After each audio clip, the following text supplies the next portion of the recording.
Oke temanku, selamat siang semuanya. Saya baru kembali ke rumah ya. Kemarin saya ada waktu sekitar 7 hari belajar banyak tentang cara bertani, merawat tanah, bahkan ekosistemnya ya. Terakhir kemarin saya sempat ke hutan melihat langsung kehidupan monyet di alam seperti apa. Bertanya kepada para sang ahli, ranger, pengamat lingkungan tentang apa sih dampak jika saya melepas liarkan mereka. Kenapa harus dilepas liarkan? Karena saya peduli. Banyak sekali di luaran sana para monyet-monyet kecil dijual belikan. Terlihat kasihan lalu dijadikan hewan peliharaan. Ternyata saat saya bertanya seperti itu, jawabannya sungguh membuat saya menjadi semakin sedih. Saya merawat mereka, para monyet yang saya rawat sejak lama, tidak begitu saja saya lepaskan sampai detik hari ini. Ya, karena satu alasan, saya tidak ingin sia-siakan mereka. Saya tidak ingin membuat mereka terlantar. Saya tidak ingin membuat mereka jadi kelaparan. Dan saya tidak ingin mereka sia-sia begitu saja. Ternyata pada saat kemarin saya amati di hutan, ketika ada koloni lain memasuki wilayah koloni tersebut, ya, apa yang terjadi? Mereka saling bertarung merebutkan wilayah satu sama lain. Nah, bisa kalian bayangkan, jika saya melepaskan monyet-monyet yang telah saya pelihara sejak lama dan saat ini mereka masih dekat dengan manusia. Mereka masih berinteraksi dengan manusia. Mereka masih mendapatkan makan dari manusia. Apa yang terjadi jika mereka saya lepaskan di alam? Saya rasa sama saja saya akan membuat mereka hidup dengan sebuah penderitaan. Ya temanku, dari situ saya belajar. Dan bagaimana caranya saya peduli dengan para monyet. Bagaimana caranya saya peduli dengan mereka dan bisa membantu mereka. Bukan cara merawatnya, bukan juga melepas liarkannya. Bukan cara kita mengadopsi dari pasar hewan. Bukan dengan cara kita memelihara mereka, merawat sejak kecil. Sudah mulai bisa makan sendiri, lalu kita melepaskan mereka di alam. Bukan seperti itu caranya. Bukan. Mereka akan kelaparan, mereka akan kesulitan untuk bertahan hidup dari kelompok lain. Mereka akan saling bertarung dengan satu kelompok lain dan kelompok lainnya. Mereka akan berpencar, meskipun mereka dilepaskan secara koloni, mereka ketemu koloni lain. Mereka bertemu dengan koloni lain lagi, mereka berpencar. Dan pada akhirnya mereka hidup dengan kebingungan. Dan pada akhirnya mereka akan turun dari gunung mencari rumah-rumah warga karena mereka berpikir, mereka menyimpan semua memori dalam otak mereka bahwa saya pernah tinggal dengan manusia dan dengan cara saya mendekati manusia saya akan mendapatkan makan. Kalian bisa lihat, itu kenapa menjadikan alasan yang kuat kenapa saya sampai detik ini masih mengumpulkan data, mengumpulkan informasi, agar saya tidak melepas liarkan mereka begitu saja. Agar mereka tidak sia-sia. Agar mereka tetap masih bisa hidup. Agar mereka tidak bisa berpencar.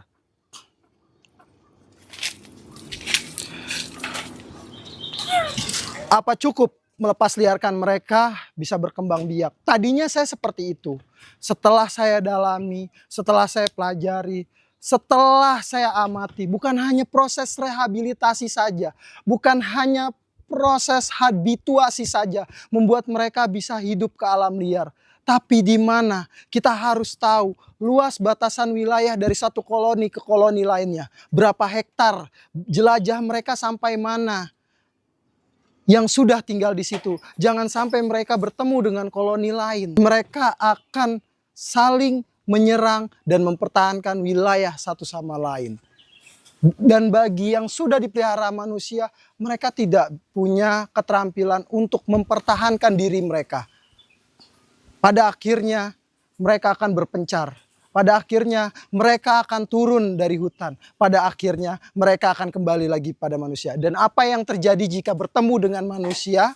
Manusia akan menangkapnya. Manusia akan kembali membawa mereka ke pasar hewan. Dan mereka akan kembali dipelihara dengan rantai, dengan kandang. Sampai sini kalian sudah mulai paham. Kalian lihat. Mereka hanya bisa memiliki keterampilan memanjat, makan, ya.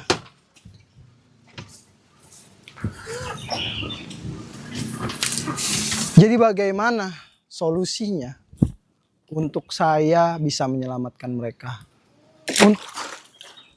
Untuk saat ini mungkin saya masih memelihara mereka dan sambil saya mengumpulkan data-data di lapangan dan sambil saya mengamati langsung kehidupan para monyet di alam liar. Untuk sementara waktu mereka masih akan tetap saya jaga. Mereka hidup dengan baik dengan saya. Mereka masih di dalam pengawasan saya. Jika kalian peduli dengan monyet, jika kalian peduli dengan para monyet, bukan memeliharanya, tapi jaga hutannya. Jika hutan kalian jaga, seperti yang kemarin Bapak Salio katakan, kita jika mencintai monyetnya, bukan monyetnya yang kita pelihara, hutannya kita jaga, tempat tinggalnya kita jaga, kita tanam apa yang mereka butuhkan. Kenapa monyet bisa turun sampai ke manusia? Karena sudah tidak ada makanan di alam, karena sudah tidak ada pohon untuk mereka berteduh, karena sudah tidak memiliki tempat yang layak untuk mereka bisa bertahan hidup. Dan karena mereka pernah memiliki ingatan bahwa mereka pernah diberikan makan oleh manusia.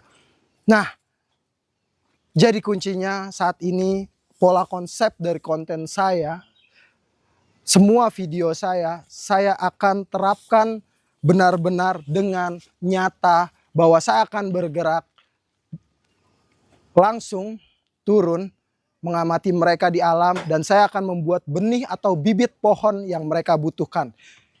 Untuk temanku semuanya, ayo sama-sama, jika kalian peduli denganku, ayo sama-sama dukung saluran ini agar aku bisa berkembang, mendokumentasikan kegiatan positifku, menanam pohon di hutan, melihat mereka langsung kehidupannya di hutan, menjaga hutannya dari pemburuan liar, menjaga mereka di habitat aslinya dengan cara kita menyediakan apa yang mereka butuhkan, tumbuh-tumbuhan dan makanan, semuanya yang mereka inginkan, yang mereka butuhkan, bukan dengan cara memelihara mereka.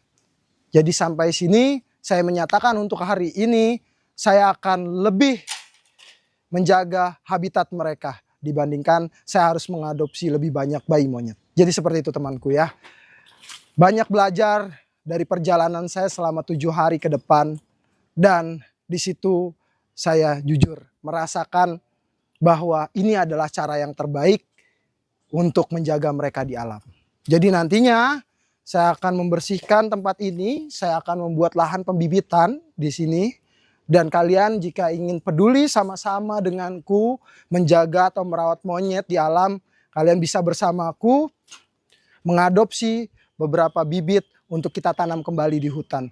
Agar mereka layak hidup di hutan, agar mereka tidak turun pada manusia. Dan di sini saya juga akan bekerja sama dengan beberapa penjaga hutan atau ranger, yang biasa disebut ranger dalam hutan konservasi, dari perburuan liar yang merusak ekosistem alam.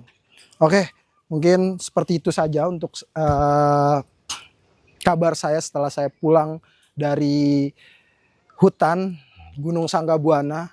Banyak pelajaran yang saya dapatkan dan mulai hari ini saya akan membersihkan lahan ini dan merapihkan kembali untuk dipersiapkan menjadi lahan bibit agar monyet di alam tidak kekurangan makanan dan agar monyet di alam tidak terlantar.